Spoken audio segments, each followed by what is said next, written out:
Hey everyone, welcome to the channel again.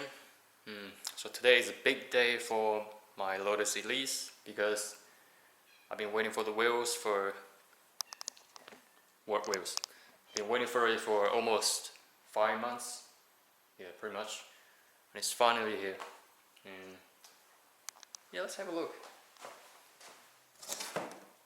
Where is it? Yeah. So must be honest with you, so I have a little bit trouble with the wheels. It's not a big problem, but it's a little bit clearance problem. Yeah, as you imagine, sometimes when you do the measurement by yourself with hand, and when the extra products arrive, it might be slightly out of your imagination, but overall it's really good.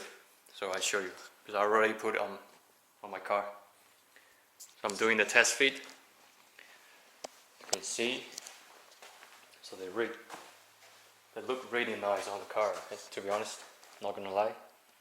And check out the fitment. So at the moment I'm putting on the spacers because I want to see with or without spacers, so what's the difference. And yeah, I'll tell you later what's the problem of the back wheel and what's the problem of the front wheel. So overall they are okay, but the front wheel has a major problem because, so at the moment it's alright because I already put the 5mm. So this one is a CNC machine aluminum adapter, the spacer, 5mm. So at the moment you can clear the brake caliper. Because right now the brake caliper, so this point, without spacer it will touch the spoke, inner spoke. But with the spacer, it's pretty much perfect. And the fitment also pretty nice, if you agree with me. So pretty much when the car lowered and the camber goes in slightly, so the sleep pretty much will be flush with the, or what do you call the fender, front clamshell, but I call it the front fenders. So we're flush, which is nice. Yeah, just hang on. I think my cat.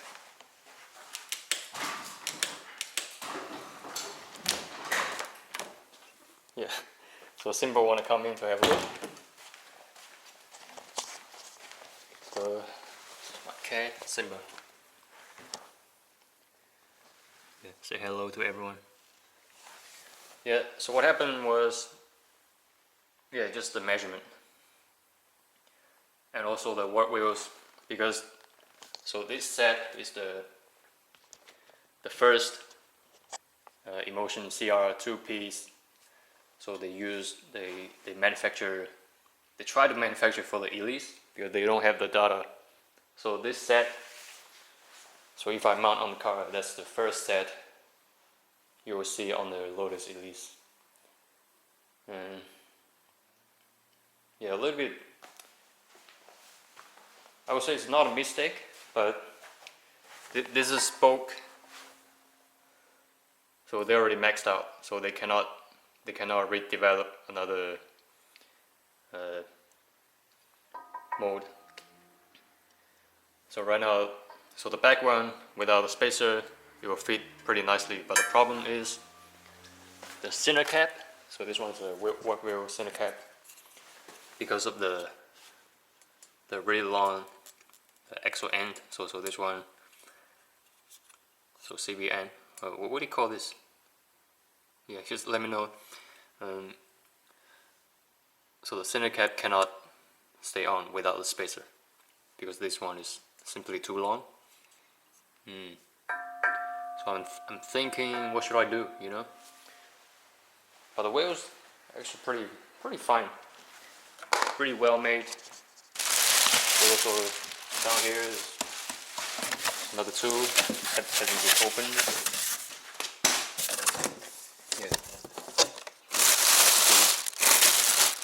Yeah, pretty much the same. So I choose so this one is a step lip, but actually looks pretty nice because the size of the spoke, so this one, the diameter is exactly same with the front spoke. So you can see, so this one is not the step lip, it's just a flat but slightly squared, and the standard one, and the back one. So yeah, I would say it looks pretty good. Anyway, so these are the work wheels. I'm still figuring out what's the best option I can do, because in New Zealand, you know, to use a spacer, it's not that legal. So you have to do it. So you can use it, but to get a warrant of fitness, so you have to do the low volume certificate, LVVTA, and that will cost you probably another $600, maybe $700 now. I'm not sure at the moment. So I'm thinking probably just use a spacer and get a stud conversion. Use a longer bolt, a longer stud. Yeah, because at the moment you can see the original wheel stud. So pretty much I take out 5mm of the length. So to make it safe to use, I probably need slightly longer stud, a longer bolt or stud. But it will be better to do the wheel stud conversion.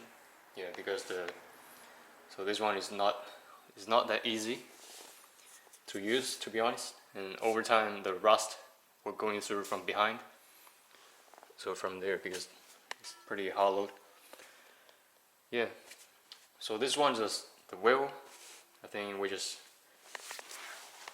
But as you can see, so at the moment. So when the tires are on and car lowered, so the camber was slightly tilting, maybe a little bit like a 1 degree or something. So it's pretty good fitment. And also I got this, so I recently got it. It's a custom made one in New Zealand. So a guy on Facebook, so he also one of the Elise owner. So he pretty much just bought the parts and made the bracket and tube. So this one, the welded the sensor housing. So I think it's good. So today I'm gonna put this on, and I'll put back the original wheels on and go for a drive to see, because I want to hear what's the sound difference. So you're not gonna get too much power, but maybe the sound will be much better. Probably 1 horsepower, 1 more horsepower. And so what else?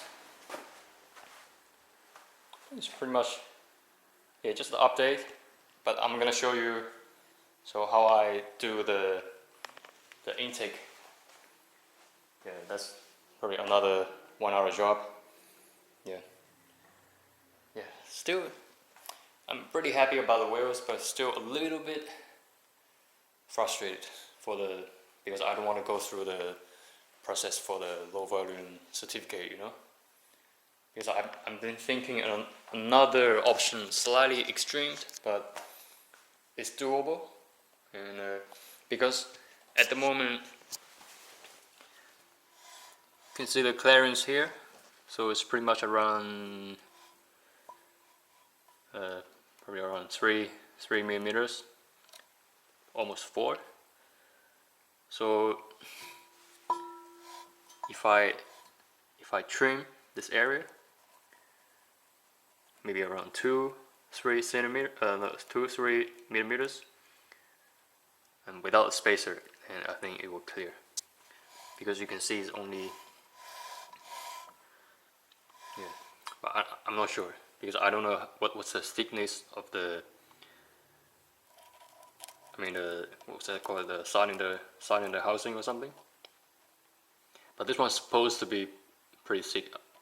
I think there's pretty much around not too sure, maybe around 8 millimeters thickness, but I don't know. So it's a bit, I probably need to think about it for a few days before I decided what to do. Yeah. And Simba's still walking around here. Yeah, let's go inside, because I don't want, you see this one's pretty dirty, so I don't want Simba to bite on these dirty things. Look, he's climbing the wheels. Yeah, it's too many brake dust here. Come on, Simba. Hey, come here. Yeah, so yeah, the problem with the cat is sometimes it's not easy to catch them if you want. Yeah, there's some other angles. Yeah, you can see the style of the wheel. Yeah, it's pretty nice. And the metal valve. Yeah, and also the wheels are pretty light. So because I try to weight the OEM. Let me show you. So OEM front wheels with tires, it's almost 15. You can see 15 kg. And the wet wheels, so the front, so for this size, it's only 7.9, I think 7.5 kg. And the back wheel is around 9 kg. Yeah, which is pretty good, because the factory OEM back tires is totally, so tires with wheels almost 20 kg. So you can imagine, so pretty much I think around 5 kg, so totally around 20 kg weight saving by using those wheels, and it's wider. So the front one is 16 by 7. You can see the plus 17 ET, and the back wheel 17 by 8.5. So in the future, if I want to use the wider tires, so those are pretty good. So I can use pretty much like a 205 for the front, maybe 235 for the back, probably in the future. So at the moment, the original Van, so the tires are pretty good. So I think it will still last another pretty much 20,000 kilometers, no problem. And now I'm going to move on to the air intake installation. So this one is not that difficult, same as before, because I used to remove the intake knocker. So still need to remove the panel and access to everything. Remove it, install it, and yeah, just put a sensor on. Yeah, let's see. So I will start working on it and show you some footage later. So see you later. Now the wheel arch is off again. So pretty much we just need to remove this air box. And also some sensor, the MEF sensor. And also the seller mentioned to me there might be one vacuum line I need to block. Yeah, I'll have a look. Yeah, I'll probably just focus on a job, and if I find any difficult part, so I will tell you later. Hey guys, just one tip here to make it easier to remove. So first thing you need to do is to open this block. So open the air box first and loosen up the bolts, the clamps. Otherwise it's gonna come off. It's not gonna come off. Yeah, because I try to see where should I start. So which bolt should I remove? But after I release this, so this thing will come off pretty easily. Yeah, just make sure don't drop anything, because sometimes it might not easily to find. Yeah, also there's another important one. So how can I say it? Yeah, just give you some light. So you can see this vacuum pretty much like a solenoid. So this vacuum line was on the airbox. So here,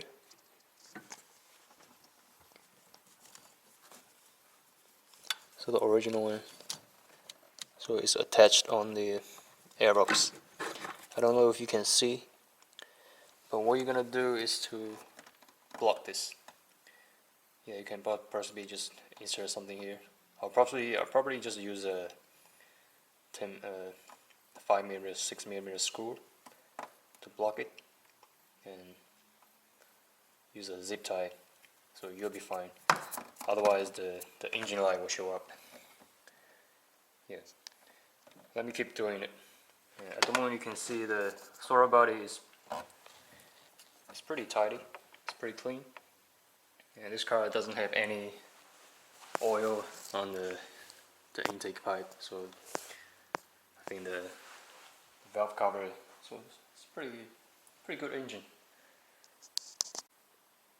Yeah, and the difficulty is it's not that easy, to be honest, because yeah, you have to check up the car or put it somewhere, but because of this height, so sometimes you have to lean pretty hard. Yeah, it might cause some back pain problem.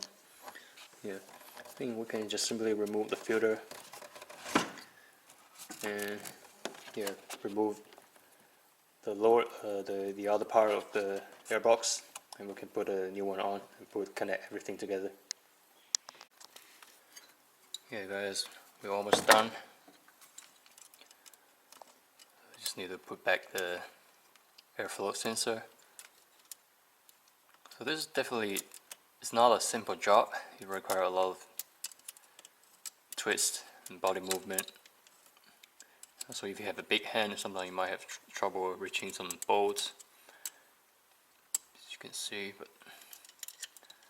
we're nearly there. So the final step. Yeah, you can see, so that's pretty much to show you how the new air intake set. It's much more airflow from here. As you can see, just I think it will be much better than the factory one. Okay, especially the sound, because I don't expect too much power gain, but the sound is good. And also here is the original actuator for the so they said it's for the flap throttle body. So sometime when the car is in the low, I mean the just cruising, so this one will just closing down the flap to save some more fuel. So I have to block. So I pretty much just put the vacuum line together to block the functionality of this thing. So it pretty much doesn't work anymore and is useless anymore from now. But I don't have to remove it. Maybe I just chuck it somewhere. Maybe just to use a zip tie or something, or just let it hang. It doesn't really matter because there's no moving part around this area, so it should be fine. Other than that, so yeah, it's pretty much everything. I just need to tight all the bolt clamps and put the wheel back on, and later I'll go for a drive. Yeah, what a messed up day. Today is really messed up, you can see. Yeah, and recently I just got a small toolbox and get everything organized. Yeah, here we go guys. So yeah, a bit everywhere. So it's pretty much everything today, and I put everything back on and go for a drive and to hear what the new intake will sound like. Still need to figure out what to do about the wheels. Yeah, like I said, so I probably, if I have to use a spacer, well, I have to get it certified, but that's, so low volume certificate. But the problem is, so if I get car certified, so I have to use that wheel forever. But it's good. Yeah. It's not a bad thing. But sometimes if you, for example, if I want to sell my car later, yeah, I might have some problem with a new buyer. Yeah, if they don't like the wheels or setup, because the low volume certificate, they will cert everything, brakes, but it's OEM, pretty much the wheel size, the spacer. Yeah, so at the moment you can get some concept. So pretty much spacer. Yeah, I probably will do the stock conversion. So that's why I can use a better wheel nuts. And another option, I think I only have two options. One is to do the certificate. Another one, I'm not sure about this. Man, I mean, this caliper is not the best one, but still pretty good.